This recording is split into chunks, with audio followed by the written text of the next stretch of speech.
এই অঞ্চলের মানুষ কেন ভোট দেবে বা আপনাকে পছন্দ করবে কেন? যেহেতু আমি জামাত ইসলাম করি, যেহেতু হিন্দু অধ্যুষিত এলাকা, আমি একজন হিন্দু মানুষ, সেই হিসাবে হিন্দু মুসলমান সবাই আমাকে গ্রহণ করে। তো কেনই বা বাংলাদেশ জামাত ইসলামে যোগ দিয়েছে? জামাত ইসলাম একটা শান্তির দল, সমৃদ্ধির দল। জামাত ইসলামের সাথে থাকলে হিন্দু মুসলমান সুরক্ষা পাবে। যদি নির্বাচিত হন, জাতীয় সংসদে যান, হিন্দুদের জন্য আলাদাভাবে কিছু করবেন কিনা? ঈশ্বর যদি নিয়ে যায় আমাকে, তাহলে আমি সারা বাংলাদেশের হিন্দুদের কথা তুলে ধরব। ত্রয়োদশ জাতীয় সংসদ নির্বাচনে জামাতের প্রার্থী হয়েছেন কৃষ্ণ নন্দী, যা পুরো বাংলাদেশে নির্বাচনী এবং রাজনৈতিক মাঠে এক আলোচনার সৃষ্টি হয়েছে। আজকের পত্রিকার বিশেষ সাক্ষাৎকারে আজ যুক্ত হয়েছেন খুলনা ১ আসনের বাংলাদেশ জামাত ইসলামীর প্রার্থী কৃষ্ণ নন্দী। আজ জানবো তার শৈশব, কৈশোর এবং রাজনৈতিক জীবন এবং এই নির্বাচনে তিনি কেন অংশ নিয়েছেন, তাকে কেনই বা দাকব বটিয়াঘাটার মানুষ পছন্দ করবেন। চলুন সরাসরি কথা বলি কৃষ্ণ নন্দীর সঙ্গে। আপনার কাছে প্রথম যে প্রশ্ন, আপনি ছোটবেলা থেকে বড় হয়েছেন কোন এলাকায় বা শিক্ষা জীবন কোথায় কেটেছে আপনার? আমি আমার প্রথম জীবনেই এই চুকনাগড়ে বড় হয়েছি, চুকনাগড়ে থেকেছি, চুকনাগড়েই পড়াশোনা করেছি। শিক্ষা জীবন আপনার কোথায় কেটেছে? স্কুল, কলেজ কোথায়? স্কুল হলো চুকনাগড় দীপপল্লী মাধ্যমিক বিদ্যালয়। ওখানে এসএসসি পাস করেই তারপরে আমি ব্যবসা শুরু করি।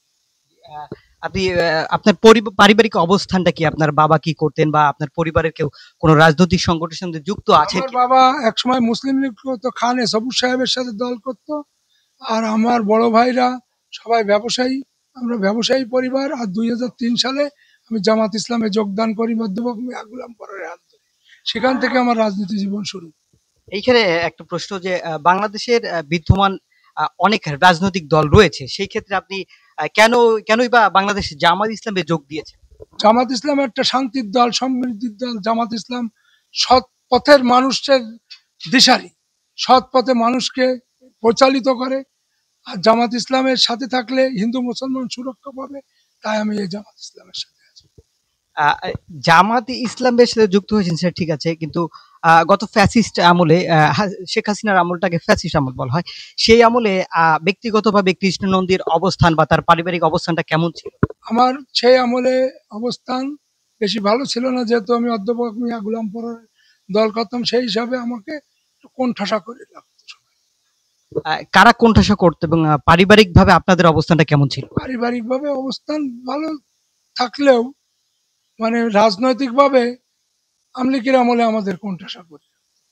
যে আমি একটা জিনিস শুনেছি যে ৫ই আগস্টে আপনার বাড়িতে হামলা হয়েছিল। কারা এই হামলা করেছিল বলে আপনার মনে হয়? এক দুষ্কৃতকারী দল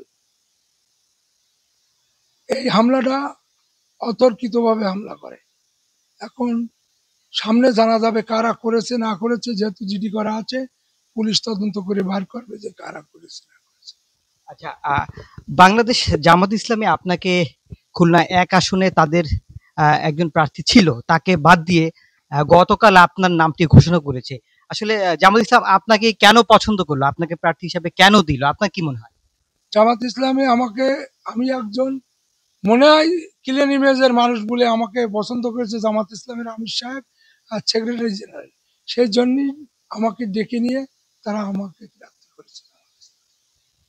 আহ, এই যে অঞ্চলটা যে দাকব বটিয়াঘাটা, এই অঞ্চলের মানুষ হিন্দু, বৌদ্ধ, খ্রিস্টান, মুসলিম অনেকেই রয়েছেন। তারা আপনাকে কেন ভোট দেবে বা আপনাকে পছন্দ করবে কেন? কেনই বা আপনার ব্যালটেই তারা সিল মারবে? আপনার কি মনে হয়? আমার ব্যালটে অবশ্যই সিল মারবে, যেহেতু আমি জামাত ইসলাম করি। আর যেহেতু হিন্দু অধ্যুষিত এলাকা, আমি একজন হিন্দু মানুষ, সেই হিসাবে হিন্দু মুসলমান সবাই আমাকে গ্রহণ করবে। যেহেতু আমি এই এলাকা থেকে ব্যাপক সাড়া পাচ্ছি এখন।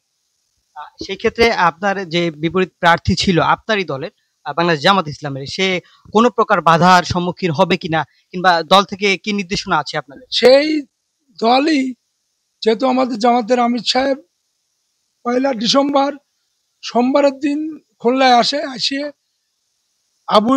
মাওলানা আবু ইউসুফের সাথে আমার সাথে মিল করে বুক দিয়ে মিল করে দিয়ে যায় যে কালকে থেকে আপনি এনার কাজ করবেন।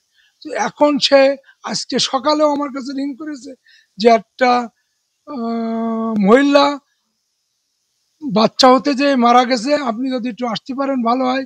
আমি বললাম আমি সাংবাদিকদের সাক্ষাৎকার দিচ্ছি, যদি পারি অবশ্যই আসবো, না পারলেও আমার তরফ থেকে কিছু অনুদান তাদেরকে দিয়ে দেবেন। সে অলরেডি শুরু করেছে আমার পক্ষে কাজ। আর জামাত ইসলামের কমিটমেন্ট বড় কমিটমেন্ট। এই কমিটমেন্ট তারা যে বিদ্রোহী প্রার্থী বা কোনো অন্য প্রার্থী এই সমস্ত জামাত ইসলাম পছন্দ করে। একটা বিষয় হলো আপনি এই নির্বাচনী প্রচারণা শুরু করছেন কবে নাগাদ, কিভাবে করবেন, এবং এই নির্বাচনী যে প্রচারণার যে খরচটা, এটা কি আপনাকে ব্যক্তিগতভাবে খরচ করতে হবে নাকি আপনার দল থেকে দেওয়া হবে? এখন কিভাবে খরচ তো এখন আমার করতে হবে। এখন দল কি করবে না করবে দলের ব্যাপার, দল থেকে বহন করতে পারে। কোথা থেকে? নির্বাচনী পরিচালনা শুরু করতেছি আগামী দিন শুক্রবার বৈঠকাটা থেকে শুরু করবো বিকাল 3:30টায়। সেক্ষেত্রে আপনার বাসা হলো ডুমুরিয়ার ভিতরে, এবং আপনি নির্বাচনে ডুমুরিয়ায় কেন না দাঁড়িয়ে আপনি তার পার্শ্ববর্তী এলাকায় দাঁড়াচ্ছেন? আমি পার্শ্ববর্তী এলাকায় দাঁড়াচ্ছি, আমার জন্য ভালো। কেন? আমার এখান থেকে আমার নির্বাচনী এলাকায় যেতে 10 মিনিট লাগে।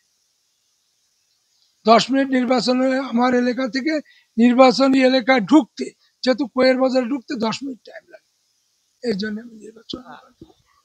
আপনি যদি নির্বাচিত হন, জাতীয় সংসদে যান, সেই ক্ষেত্রে হিন্দুদের জন্য আলাদাভাবে কিছু করবেন কিনা, নাকি উভয় বা হিন্দু মুসলিম বা ওই আপনার যে এলাকা সেই এলাকার মানুষের জন্য করবেন? আমার যে এলাকার মানুষের জন্য প্রথম অধিকার থাকবে হিন্দু মুসলিম সবার উপকার।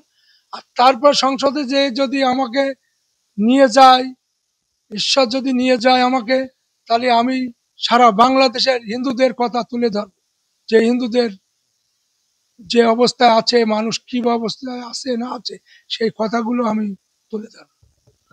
আমরা জানি যে ডুমু ডুমু ইয়া আপনাদের বটিয়াঘাটায় বা দাকোপে বেশ কিছু সমস্যা রয়েছে স্থানীয় মানুষের। সেই সমস্যা সমাধানের জন্য আপনার কি পরিকল্পনা রয়েছে, বা নির্বাচনী ইশতেহারে আপনি কি প্রতিশ্রুতি দিবেন, যে কি করতে চান? সেগুলো যদি জানান। ওখানকার মানুষকে যে ক্ষতি হয়েছে সে ক্ষতি পুষিয়ে দেওয়ার না। 5 তারিখই অসংখ্য ক্ষতি হয়েছে, মানুষ আমাকে বলেছে সেই ক্ষতি যাতে আর না হতে পারে বাংলাদেশের ইতিহাসে। আমি মনে করি যে এই ক্ষতি বাংলাদেশের ইতিহাসে যেন আর না হয়। আর আমি সংসদে যেতে পারলে হিন্দুদের পক্ষে কথা বলবো, হিন্দুরা সুরক্ষা থাকবে বা মুসলমানেরাও সুরক্ষা পাবে। ব্যক্তিগতভাবে আপনার কোনো রাজনৈতিক দলের সঙ্গে কোনো বৈরিতা রয়েছে কিনা, কিংবা আপনি যখন এই যে এখন আপনি বাংলাদেশ জামাত ইসলামের এমপি ক্যান্ডিডেট, এখন এই ঘোষণা হওয়ার পরে আপনার সঙ্গে কোনো কারোর সাথে শত্রুতা হতে পারে কিনা বলে আপনি মনে করেন? না, শত্রুতা থাকবে, সবাই পছন্দ করবে না, শত্রুতা থাকবে, তার মধ্যেও লড়াই করে বেরিয়ে। জি, আপনি যেই অঞ্চলে নির্বাচনে দাঁড়িয়েছেন দাকব বটিয়াঘাটা, সেই অঞ্চলের মানুষের জন্য আপনার কোনো বার্তা রয়েছে কিনা? তারা কেনই আপনাকে পছন্দ করবে? সেই মানুষের বার্তা তাদের আমি ওখানে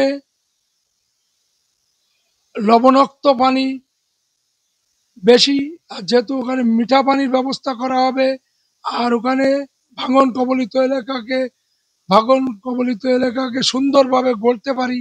আর দাকব বৈঠকঘাটায় দাকবে আছে স্বাস্থ্য ব্যবস্থা খারাপ, রাস্তাঘাটের ব্যবস্থা খারাপ, সে উন্নত করা আমার প্রথম কাজ হবে। যে আমরা আপনার বাংলাদেশ জামাত ইসলামের বেশ কিছু সমাবেশে দেখেছি, আপনি কিছু বক্তব্য দিয়েছেন যা ভাইরাল হয়েছেন।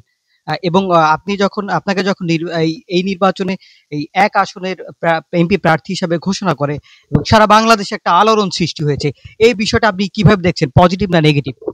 আমি এটা খুব পজিটিভ দেখতেছি, যেহেতু সারা বাংলাদেশে মিডিয়া আমাকে প্রচার করে এই জায়গায় নিয়ে গেছে, মিডিয়াকে ধন্যবাদ জানাই। আর কথা হলো এখানকার মানুষ, দাকব বৈঠকঘাটার মানুষ আমাকে মনে করি যে তারা সুন্দরভাবে আমাকে গ্রহণ করে। আপনাকে ধন্যবাদ আজকের পত্রিকার সঙ্গে যুক্ত হওয়ার জন্য। দর্শক, আমরা সময় কথা বলেছি খুলনা এক আসনের এমপি প্রার্থী কৃষ্ণ নন্দীর সঙ্গে। আজকের পত্রিকার এই সাক্ষাৎকার দেখার জন্য আপনাকে ধন্যবাদ। যদি আপনার কোনো প্রশ্ন থেকে থাকে অবশ্যই সেটা কমেন্টে জানিয়ে দেবেন। আপনাদের সঙ্গে এত সময় যুক্ত ছিলাম আমি সাব্বির ফকির।